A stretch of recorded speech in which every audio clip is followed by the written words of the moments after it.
մի քանի թեմաներ կան, որոնց մասին խոսենք, բայց երևի սկսենք հենց այս հարցից։ Ինչ տեղի ունեցավ երեք ազգային ժողովում։ Այս մարդուն հենց խոսքը Նիկոլ Փաշինյանի մասին է։ Հենց հարց են տալիս կոռուպցիայի, իրենց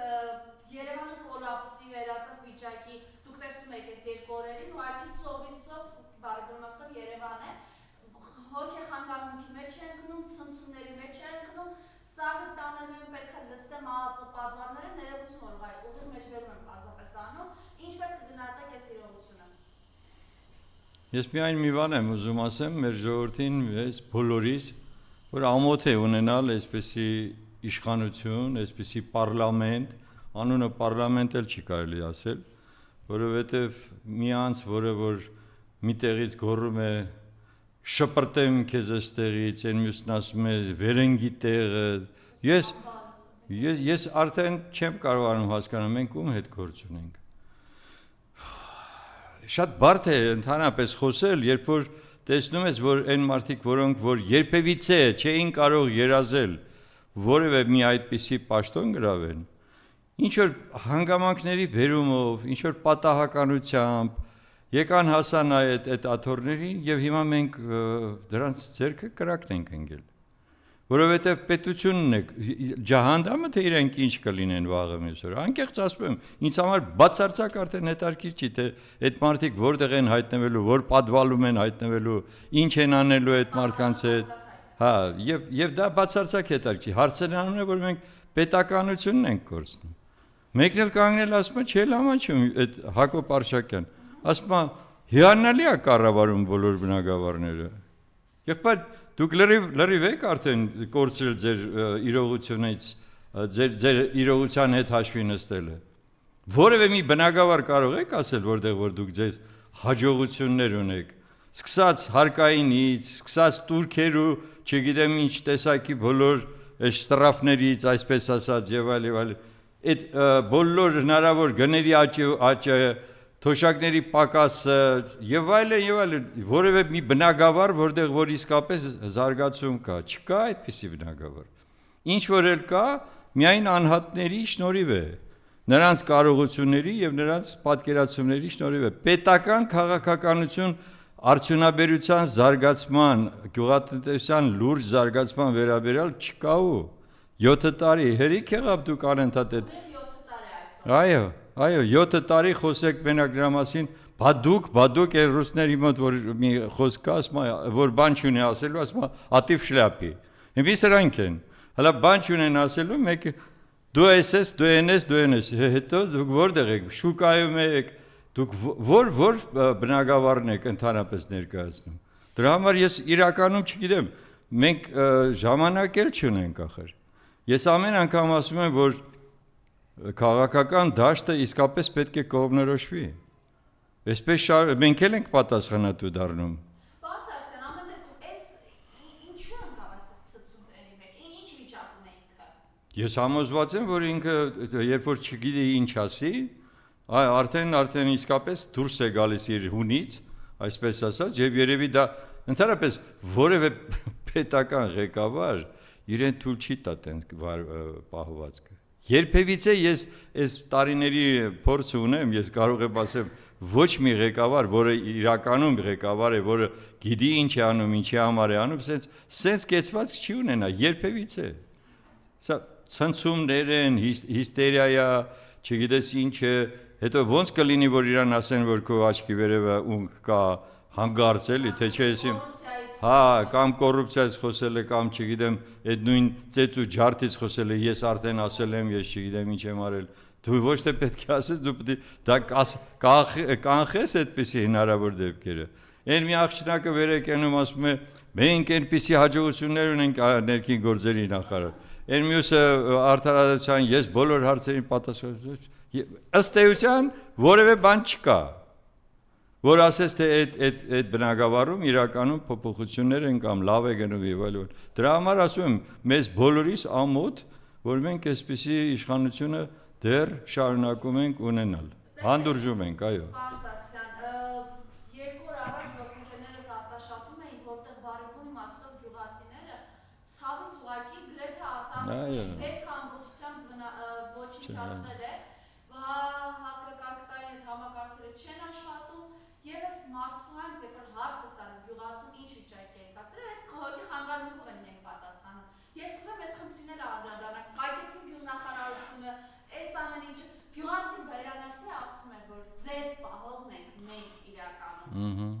Գիտակցաբար արեցին ամեն ինչ։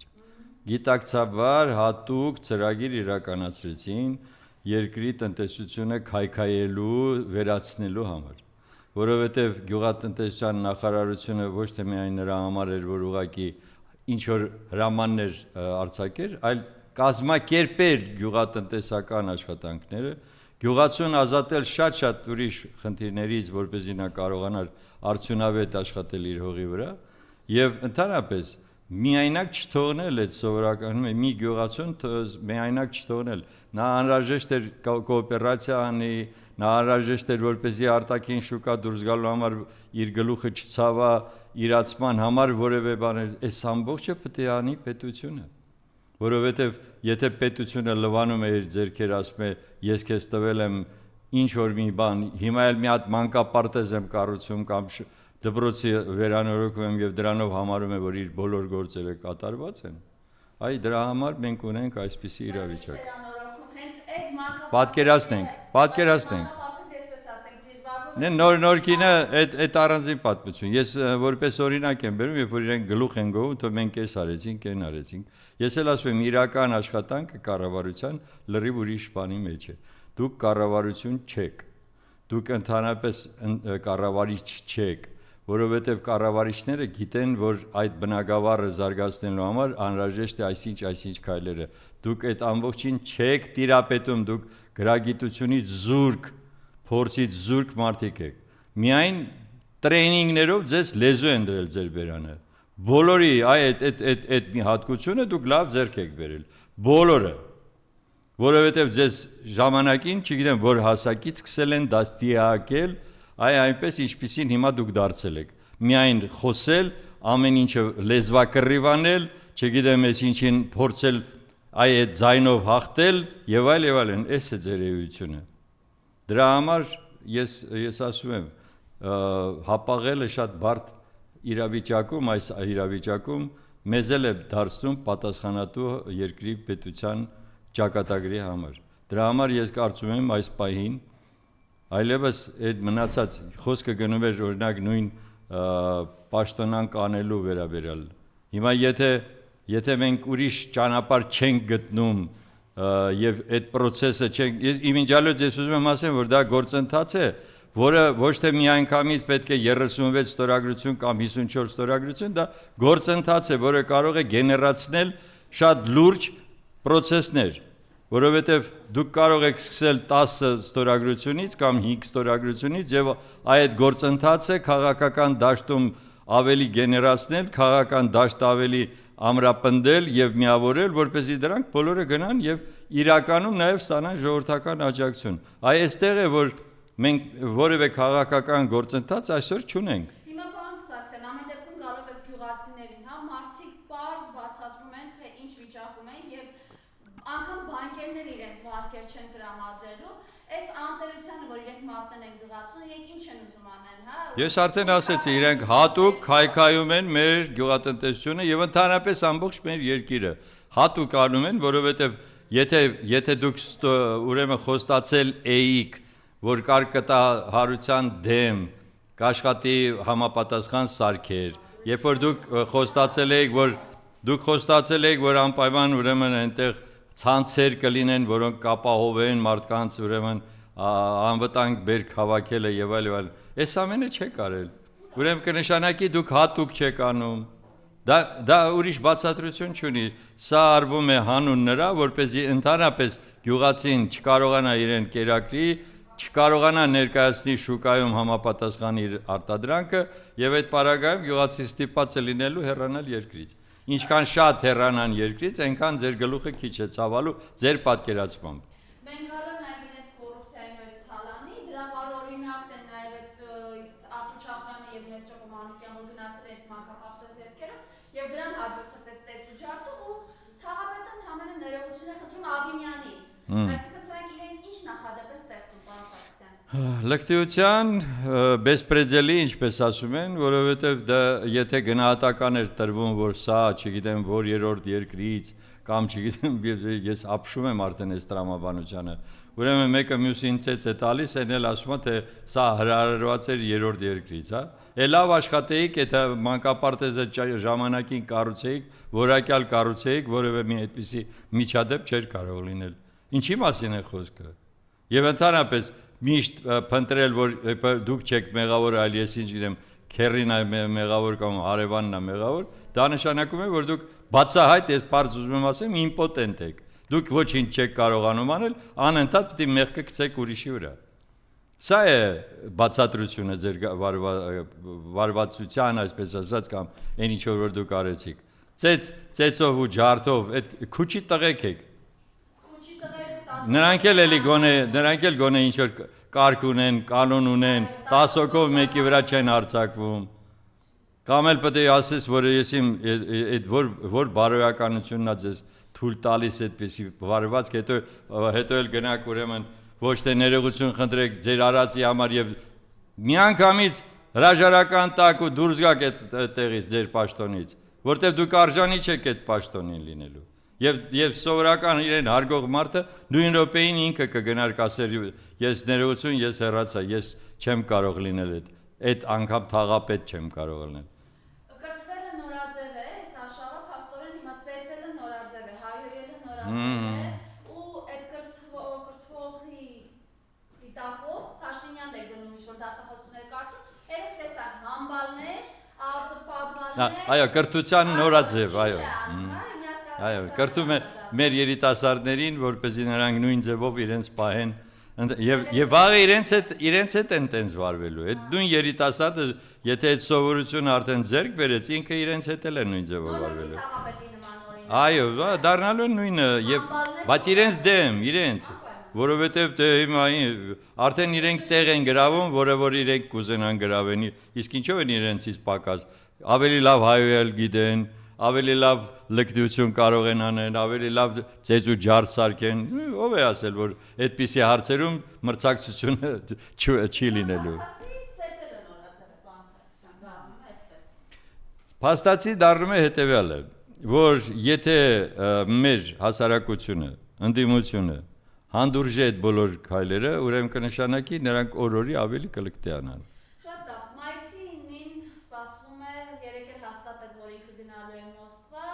եւ դա հաստատեց, որ Ալիևը չի լինելու։ Սա ինչ քայլ է Ալիևի կողմից, խնդրեմ։ Բարդ է ասել, ես Ալիևի համար պատասխան տալը չգիտեմ ինչ պատճառով, բայց մի բան կարող է լինի հետևյալը, որ Թուրքիայի թելադրանքն էլ կարող է դա լինել, մեկ, երկրորդը Պակիստան, Հնդկաստան այդ պատերազմի ժամանակ նա Պակիստանի կողմնակիցն է եւ խճճվել է արդեն այդ բոլոր հարցերում ռուսական տունը այնեղ արկելեց գործունեությունը մի շարք հակառուսական քայլեր արեց եւ այլն հավանաբար չնայած Կիրիլը պատրիարխը գնաց Բաքու, որը ես գտնում եմ որ սա դատապարտելի քայլեր իհարկե երբ որ նա շքանշան հանձնեց այն անձին, որի ղեկավար որպես ինքն էլ փոխնախագահ է այդ տիկինը եւ որոնք որ հայկական եկեղեցիները, այո, եկեղեցիները քարուքանդ են անում, ես առաջին հերթին դա եմ ուզում ասեմ, եւ մեր ամբողջ մշակույթն են քանդում եւ դրա հետ մեկտեղ գերիներին պահում են այդ անմարդկային պայմաններում Բաքվում եւ ընդհանրապես իրավունք չունեն նրանց պահելու, այդ պահին ով է գալիս Բաքու, ամենայն հայոց ներողություն, հազար ներողություն, ամենայն Ռուսիո ուրեմն պատրիարքը։ Սա ինչ քաղաքական, չգիտեմ, նպատակներից ելնելով անգամ եթե փորձենք բացատրել, դա մեզ համար անընդունելի է։ Եվ այս պարագայում է, որ ես կարծում եմ, որ ընդհանրապես Ալիևը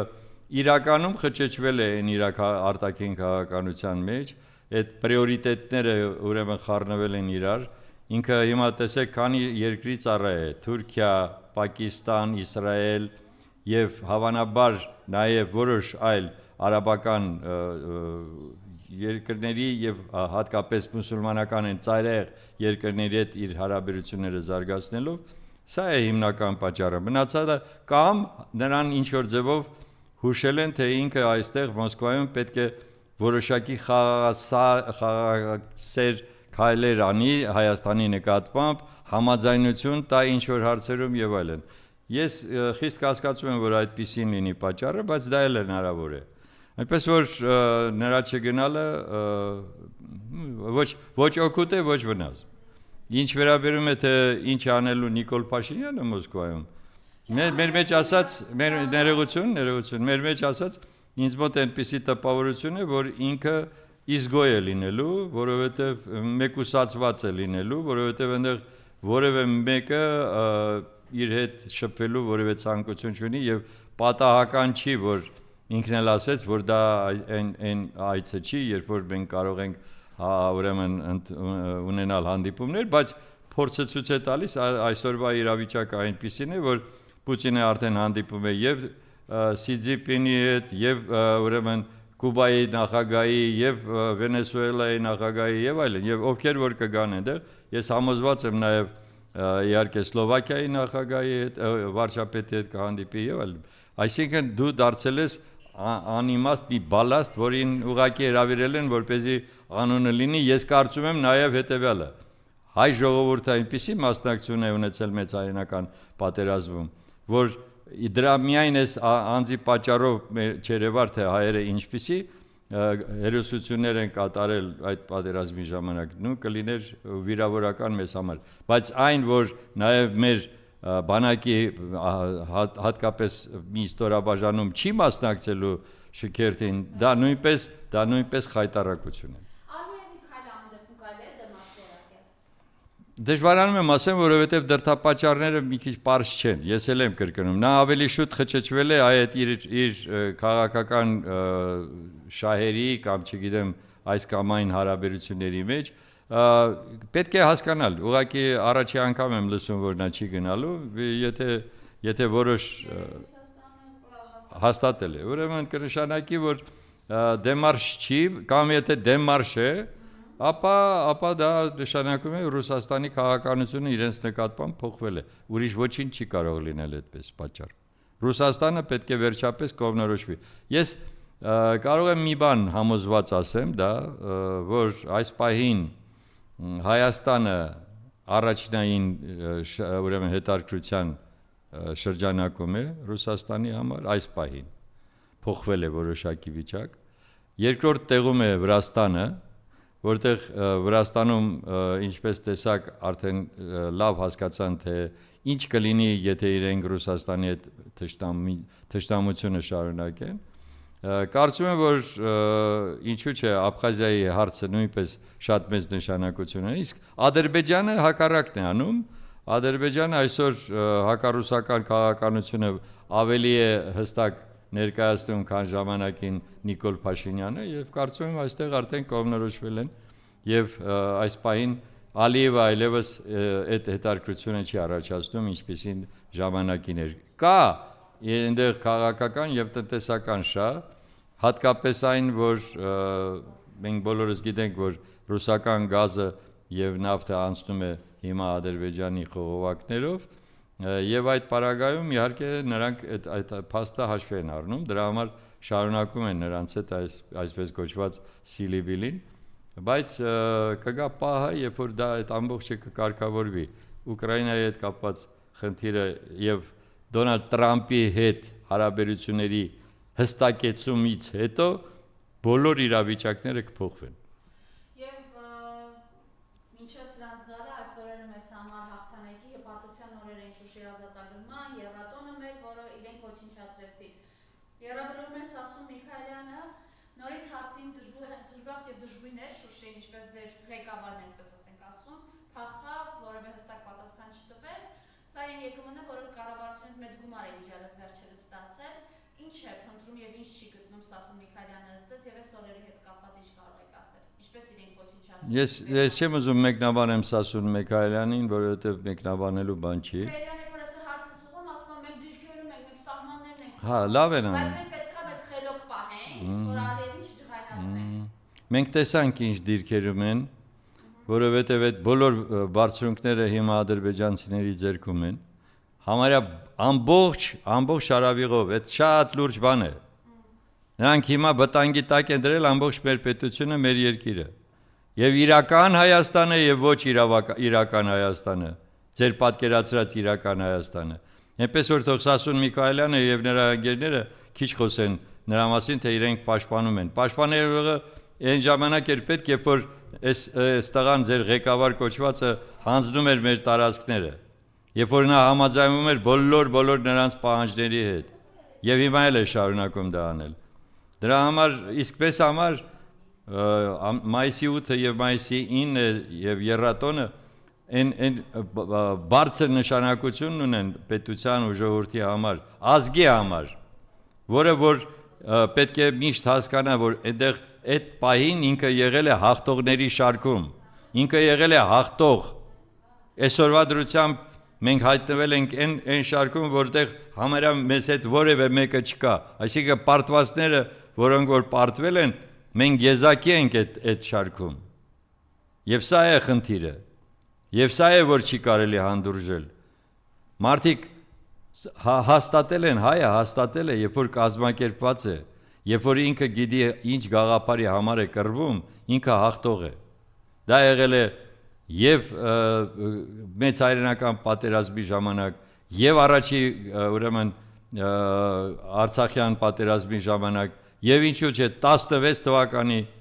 այդ 4-օրյա պատերազմի ժամանակ։ Խնդիրը ուղղակի հարցը դա է,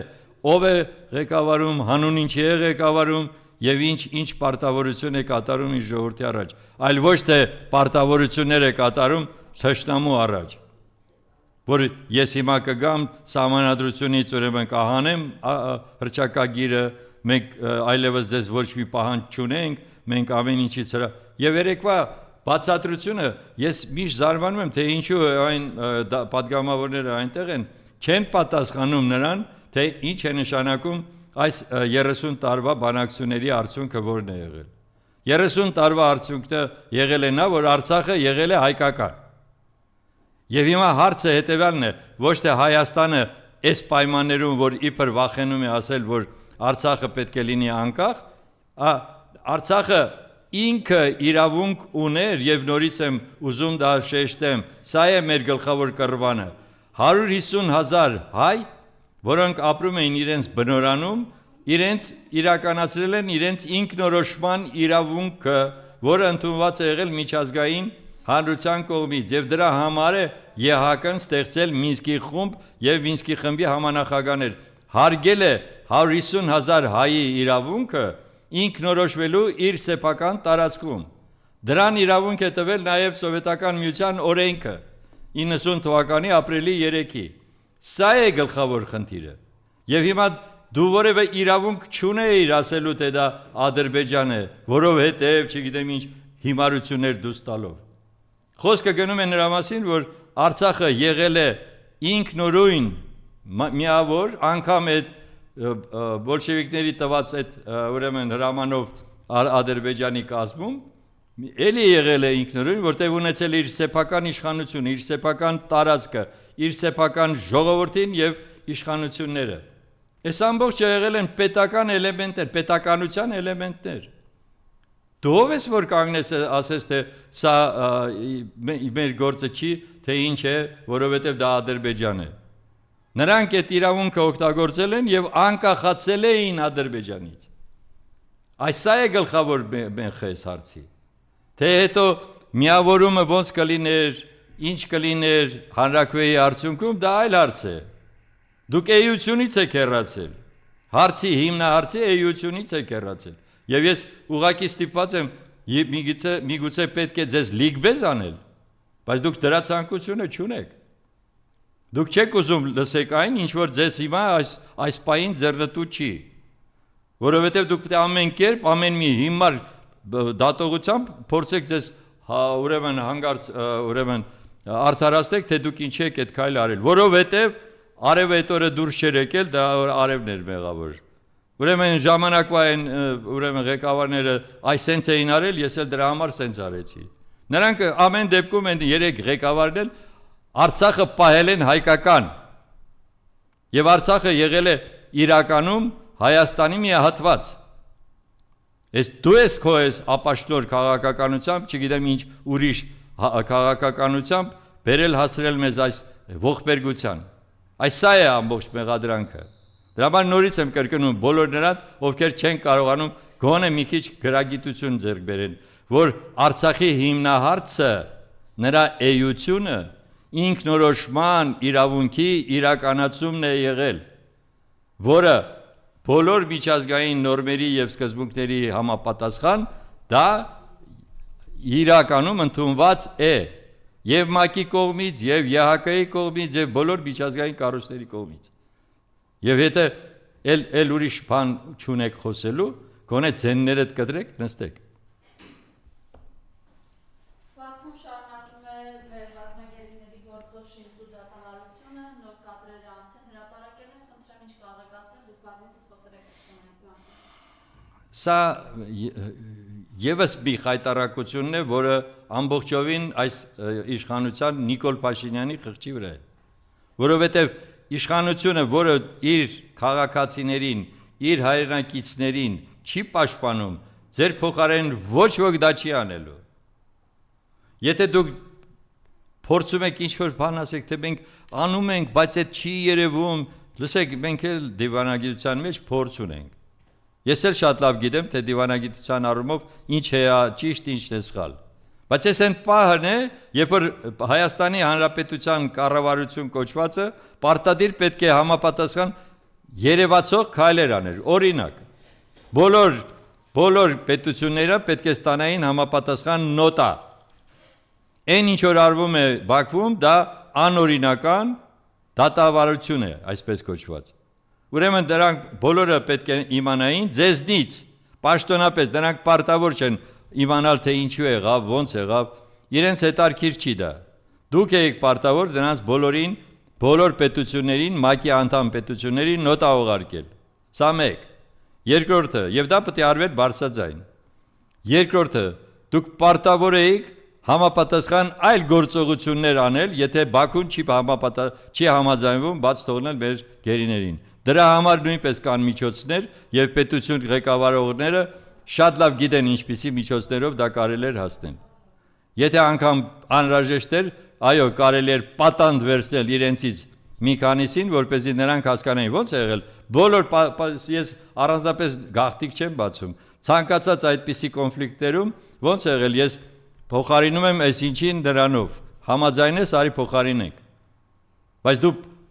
այն հանցագործներին, մարդասպաններին տարար հանձնեցիր մի անգամից։ Հիմա այդ հնարավորությունից էլ զրկեցիր մեզ։ Այսպիսի քայլեր կան, որոնք որ ոչ մի կերպ ոչ մի տրամաբանության մեջ չեն տեղավորվում։ Ու դրա համար էլ ասում եմ, որ դուք հատուկ եք անում այս ամբողջը։ Դուք հատուկ եք անում, որպեսզի Հայաստանը ոչ թե այդ իրական ձեր Հայաստանը դառնալու է Շագրենյան կաշին, որ անընդհատ փոքրանալու է եւ վերջում վերանա։ Այս է ձեր քաղաքականության արդյունքը լինելու։ Եվ ես հիմա այդ ամբողջը իրենց ամոթ տալ, չգիտեմ ինչ անել, այդ անիմաստ գործողություն է։ Խոսքը գնում է նրա մասին, որ այո, մեզ հիմա պետք են քաղաքական գործընթացներ, որոնք ցույց կտան ժողովրդին հիմնավոր ձևով, տեսեք, ասում են ինչու պետք է մենք նրան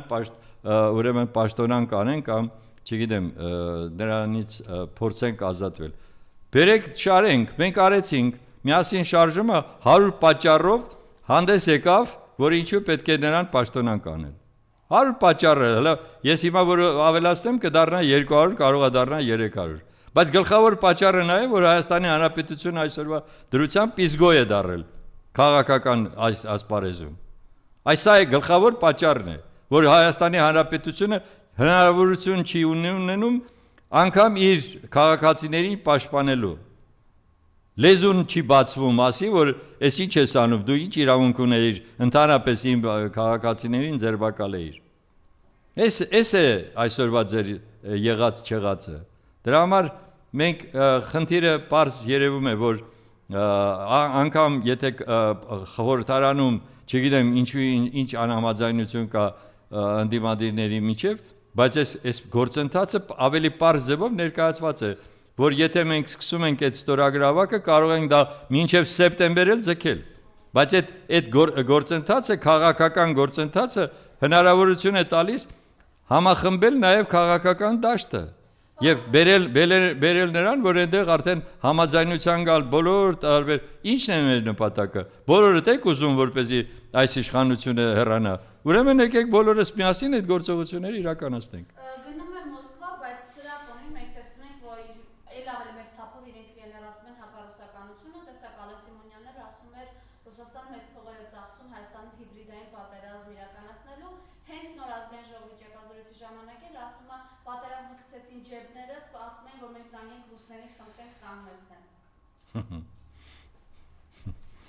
Ահա մեկնաբանելու բան չի, այդ մարդկանց